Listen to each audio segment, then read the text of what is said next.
Now, we all love ourselves some creepy stories, right? And much like horror cinema, we serve to do justice to these terrifying tales of history forgotten by scouring our way across the planet and finding the most perplexingly paranormal and darker aberrations of the human condition. North America is a fascinating place, steeped with thousands upon thousands of years of native tradition passed along through a sacred oral history, but in the times of colonialism, the very fabric of this fated continent weaved a much more sinister tapestry, painting a bloody and macabre portrait of survival, hysteria, and the stark beginnings of a brave new world. Well, in that case, I guess we better take a look. Hello old fans, what's going on? And once again, welcome back to the Scariest channel on YouTube, Top 5 Scary Videos. As per usual, I'll be your horror host, Jack Finch, as today we curiously take a look at the top 5 creepiest tales from North American history. Roll the clip. Boo!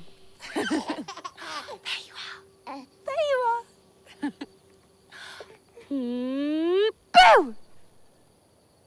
For the curious amongst you, of course that clip was from Robert Eggers' 2015 New England folklore masterpiece, The Witch. Of course it was, because this is a list about creepy tales from North American history, and Bobby Eggers' depiction of the bleak, harsh, desolate and miserable landscape of colonial New England is second to none. It's pretty pertinent to set the scene, right? Kicking off at number 5, The Mad Trapper. And regardless as to whether the true fear of this tale is as apparent as some of our other entries, nevertheless the perplexing story of the Mad Trapper of Rat River is awesome, if not an incredibly mysterious instance of forgotten history. Now, Canadian history in particular is rife with tales of trapping and the fur trade that came with it, especially in the more remote parts of the Great White North. This daring portion of history has ushered in legendary feats of the mysterious men of the mountain, all of which pale in comparison to the Mad Trapper himself, Albert Johnson, a man with no history and no apparent record save for one of the most impossible instances of one man's refusal to be captured.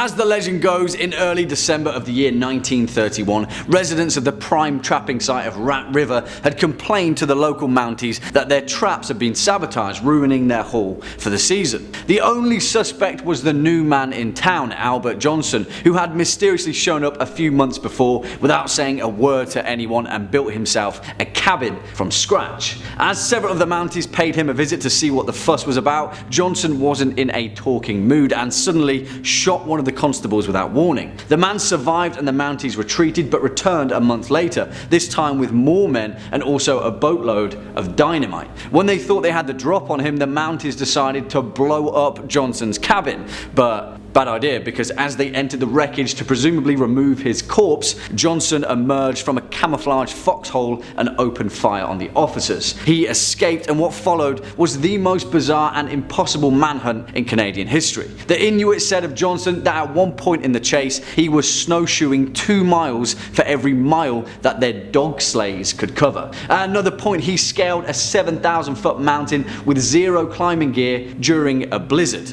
For over 2 months he lived off the land in the dead of winter without once starting a fire. However, when he was finally cornered and killed, which took an airplane and 9 gunshot wounds, no one still had any idea who this guy was. Seemingly, he emerged from nowhere and returned back to it. But the strange legend of Albert Johnson still lives on. Coming in next at number 4, The Ghost of Joe Baldwin. And any list of creepy tales from North America wouldn't be complete without some kind of ghostly yarn about the Great American Railroad, and perhaps none better is the otherwise tragic tale of Joe Baldwin and the mysterious Mako lights of North Carolina, a phenomena of orbs and strange glowing lights that was seen near Mako Station for over 100 years up until 1977. As the legend goes, Joe Baldwin was a veteran train worker and signalman, and on one tragic night in 1867, he was asleep at the rear of the freight when he was awoken by a strange rumbling sound. Joe realized instantly that his carriage had been detached from the rest of the train and quickly came to the stark realization that his car was now coming to a stop on the middle of the tracks. Joe also knew that a huge passenger train was due closely behind them, and in the dead of night, if it careered into the stationary carriage, everyone on board would be killed in a grisly collision. In one moment of heroic sacrifice, Joe Baldwin clutched his lantern and climbed atop the carriage platform as the sound of the oncoming oncoming passenger train rumbled ever closer. Trying to catch the attention of the engineer, Baldwin frantically waved his lantern in the air, and thankfully the engineer saw soon enough and slammed on the brakes, saving everyone on board. That is, save for Joe Baldwin, who was still stood on the carriage platform and was gruesomely decapitated by the collision. Legend says that the force of the accident catapulted Joe's head off into the murky swamps that surrounded the tracks, but it was never found. His headless body was buried with full honours as a hero who saved many lives, but for years following the accident, the strange Mako lights could be seen floating at night along the bleak span of railway. As the locals of North Carolina would warn for generations to come, it was the ghost of old Joe Baldwin, swinging his lantern, desperately searching for his own head. Swinging in at number 3, the hooded figurine. And for fans of long forgotten history, this one is equal parts bizarre and equal parts overwhelmingly eye-opening. Now, ancient North American history has been steeped in murky mystery and legend, particularly when it comes to the involvement of the Norsemen of Greenland, with the acknowledgement that the first and only confirmed Viking settlement in North America dates back to 1000 AD in Lanceau Meadows in Newfoundland, supposedly the only of its kind until later European contact. But in 1978, after an archaeological dig of an ancient Thule settlement in Baffin Island, a strange carved wooden figurine was uncovered, which proposition seemed to take a much more mysterious turn. At first glance, the hooded figurine seemed to depict a person in a tunic with an etched cross symbol on the chest, first believed to be the depiction of a Greenland Viking, which seemed to correlate with the ancient Norse sagas of Helluland, a place that legend states was visited many times by Viking explorers, where they interacted with the native peoples and perhaps even traded. I mean, that alone is an insane enough notion, but this story has two parts to it, because several other researchers believe that the hooded figurine is instead a depiction of the legendary Knights Templar of the 13th and 14th centuries, which, if true, would have staggering implications to one particular enduring legend of the Knights Templar. As the story goes, after the Order of the Knights Templar were condemned and exiled from Europe by the Pope and King Philip IV in 1307, they fled to Scotland during the reign of Robert the Bruce, where they later fought in the Battle of Bannockburn. After living in exile for many years, the Order later befriended a man named Henry Sinclair, the first Earl of Orkney, who was said to have later sailed through the Atlantic with the Templars and their vast hoard of religious relics and treasures, settling them on the coastal regions of Canada, where they disappeared from the records of history. Think what you will about this legend, and it's important to note that at best the history and connection is incredibly murky. But you've got to admit there is something strangely fitting about the hooded figurine, isn't there? Next up at number 2, the Bell Witch. Perhaps one of the most renowned and haunting tales of the historical American South. In fact, the legend of the Bell Witch is perhaps one of the most notorious paranormal instances of American folklore, in the story of a malevolent spirit that tormented a Tennessee home over 200 years ago. In 1804, a man named John Bell and his family settled on 300 acres of land, which is now known as Adams, Tennessee. Here they built a homestead, living relatively successfully off the land for over a decade, but in the summer of 1817, things started to change.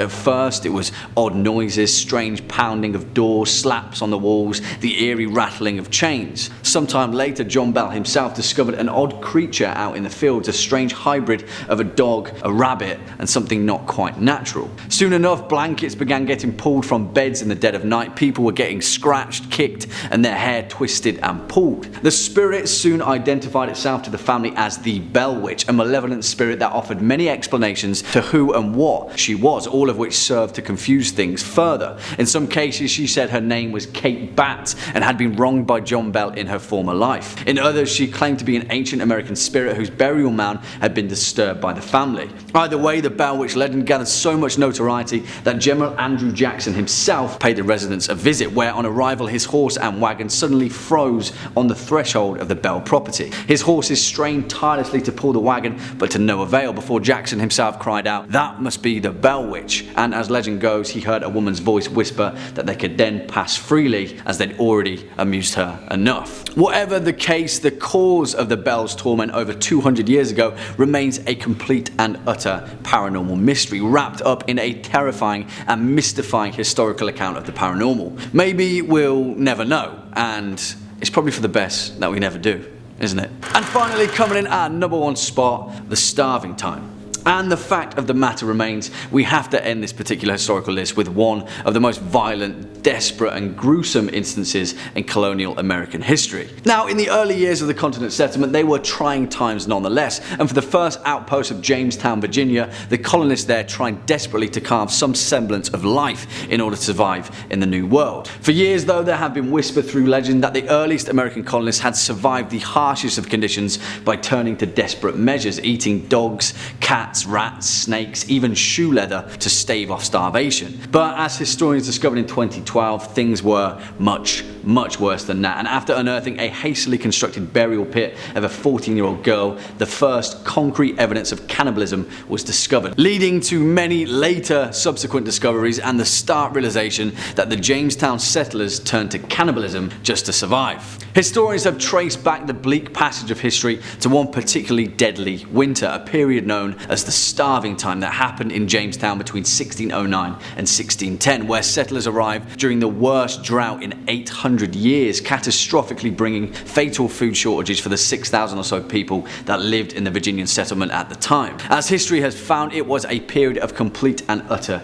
misery, as the settlers were forced to dig up corpses from their graves in an attempt to eat when there was nothing else left. In one case, documented by the colony's most famous leader, Captain John Smith, one man murdered his pregnant wife in an attempt to salt and eat her, who was later executed by the settlers, and presumably he was eaten too. Yeah, it's probably best that we just end this one here. Well, there we have it, horror fans, our list for the top 5 creepiest tales from North American history. What do you guys think? Do you agree, disagree, or have any more of your own to add? Then let us know your thoughts down in the comment section below, as well as any intriguing insights of your own. Before we depart from today's video though, let's first take a quick look at some of your more resounding remarks from over the past few days. Jack, Archdemon Duke of terrifyingly fun, tongue-twisting introductions to obligatory numbered list of top 5s. Wow. Jimmy Key, that sounds like a tagline to me. Kind of rolls off the tongue, doesn't it? Cheers, buddy. And finally, Sent Dan says, demons! Got a fright there, Jack. Living up to the channel name, I suppose. Fair play. Well, Sent Dan, I'm glad to be of service. Hey, I can do scary when I need to, you know, even if it does come from a pretty cheap jump scare.